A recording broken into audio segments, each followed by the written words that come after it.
Мен сен қарап сөйлегенде шығардым да. Тент албайсызбы? Тент жабыш керек да, турабы? Тамекиңизди тыштап коесузбу? Машинага тыштаңыз, эшикке эмес. Тамекини тыштап коесузбу дейт. Айтпайсызбы? Мен сизден жакшы сурап атпайм, тамекини алып коюңуз.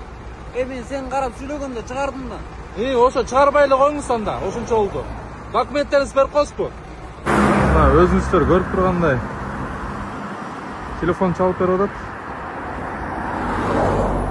Айдоочу тийиштүү документтери да жок. Өзүңүздөр көрүп аткандай үстүн жапкан эмес, мына жолдун баарына мына кум себеленип келди. Өзүңүз билесиз да, туурабы? Неге сөйлөнүп турат да, мына айланан багын карабайсызбы? Билемиз. Söylenme, ne? Tartmayın. Söylenme, niye yazıyorsun? Sen kolundan düşürmeyince düşmeyip bu. Bu samaldan bile çöt. Düşmeyip de. Samaldan bile çöt. Siz bu olmuyor, darmaz turat değil mi? Hadi.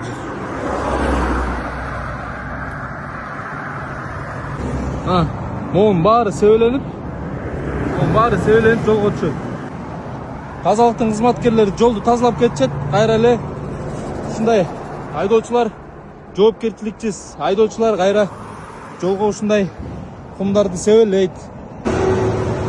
Урматтуу оор жүк ташуучу автоунаалар ээлери, айдоочулар, сиздерге баарыңыздарга кайрылабыз. Тент жабыңыздар, үстүнө кумдар жолго себеленбеш үчүн үстүн билеме менен жабып коюңуздар. Бул жол кыймылынын эрежесинин тартиби. Маке, эки тең бир эле жумушту аткарып атышат, бирок бул таза. Бунун үстүндө тент дагы бар.